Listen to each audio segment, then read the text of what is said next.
$40 million. Your bombing campaign in Yemen cost about $1 billion, and a week later they were having missile strikes in Israel. Your operations in LA will cost tens of millions of dollars, and you claim to be cutting costs at the Pentagon, but all I see are wasted dollars better spent addressing our most. It starts with a warning about chaos inside the Pentagon. In a sharp exchange, Congresswoman Mikie Sherrill accused the Secretary of Defense of dangerous confusion, leadership failures, and wasted taxpayer money. Stay with us to see what happened next, because this questioning revealed how power, decision-making, and accountability collide at the highest levels of government. Thank you, Mr. Chairman. Secretary Hegseth, Chairman Kaine, thank you both for being here today.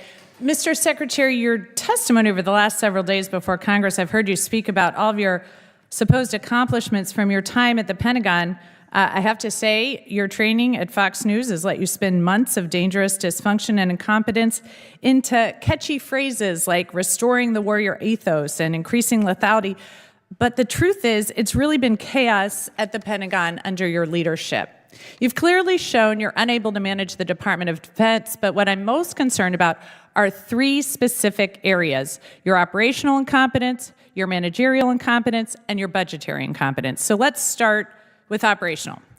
According to news reports, in your first week on the job, you got confused in a National Security Council meeting and thought President Trump wanted you to stop all aid to Ukraine. In a well-functioning administration, you would have asked for clarification before making that seismic policy shift, but instead you ordered vital military aid heading to the front lines turned around, costing the U.S. millions of dollars and depriving Ukrainian soldiers of equipment they needed to fight Russia. So, Mr. Secretary, can you explain how exactly you misunderstood such a monumental presidential order? One of many fake news headlines we've dealt with. So President Trump told you to halt military aid to Ukraine on January 30th? As is often the case, highly ideological and very ill-informed reporters love to speculate about things they know nothing about in order to spear President Trump and myself. So it sounds like actually the reporting is correct, because I will say, if it wasn't a mistake, why did aid restart only a few days later? Again, we would take complete issue with what would some call reporting and others call a hatchet job. So why did aid start just a couple days later? I'm saying the reporting is inaccurate, ma'am. I don't think that's correct. So let's move on to your managerial incompetence. I think we can see why you misunderstood the president, because you're obviously misunderstanding my questions. Less than a month into the job, you fired the chairman of the Joint Chiefs, C.Q. Brown, and the chief of naval operations, Lisa Franchetti, without cause. And to this day, you still have not provided an adequate explanation for removing them. As far as I can tell, you fired C.Q. Brown because he was black and Lisa Franchetti because she is a woman. So nearly 4 months later, we still don't have a new nominee for Chief of Naval Operations. News reports, and you can contest it, but I'd love to hear your answer, say that you haven't nominated someone because qualified admirals keep turning the position down. So tell me, Mr. Secretary, when will Congress receive your nomination for the next chairman of the next chief of naval operations? Ma'am, with all due respect, I would suggest not believing every headline you read. With all due respect, I'd like your nomination. When will we see it?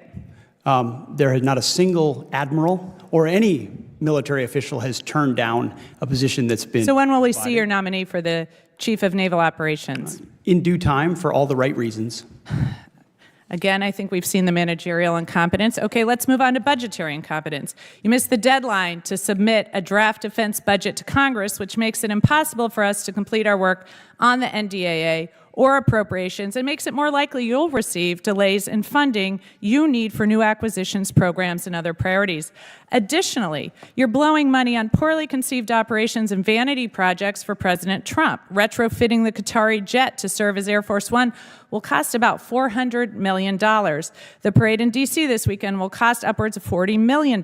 Your bombing campaign in Yemen cost about $1 billion, and a week later they were having missile strikes in Israel. Your operations in L.A. will cost cost tens of millions of dollars, and you claim to be cutting costs at the Pentagon, but all I see are wasted dollars better spent addressing our most pressing threats like China. So, Mr. Secretary, what priorities have you cut funding for to pay for these projects?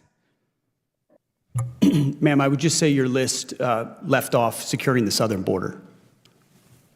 So, Mr. Secretary, what priorities have you cut funding for to pay for these projects? We make trade-offs every day, and I would imagine what we want to spend on is quite different than what the previous administration did. Well, I think the those changes quickly, and they're reflected in this budget, and we're very proud of them. I think the American people can see why I'm so concerned about this incompetence. Thank you, and I yield back.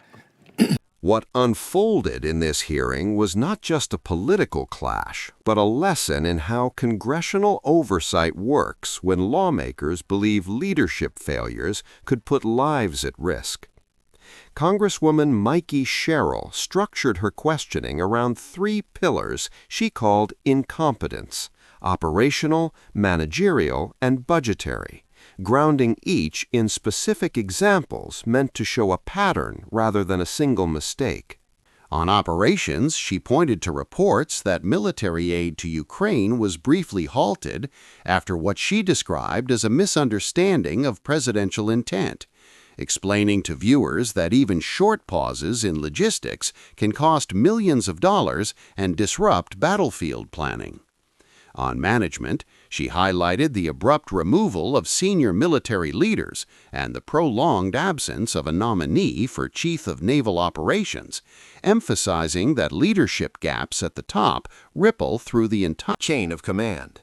And on budgeting, Sherrill walked through a series of high-cost initiatives, from aircraft retrofits to overseas operations, arguing that missed deadlines and shifting priorities make it harder for Congress to fund real threats like China.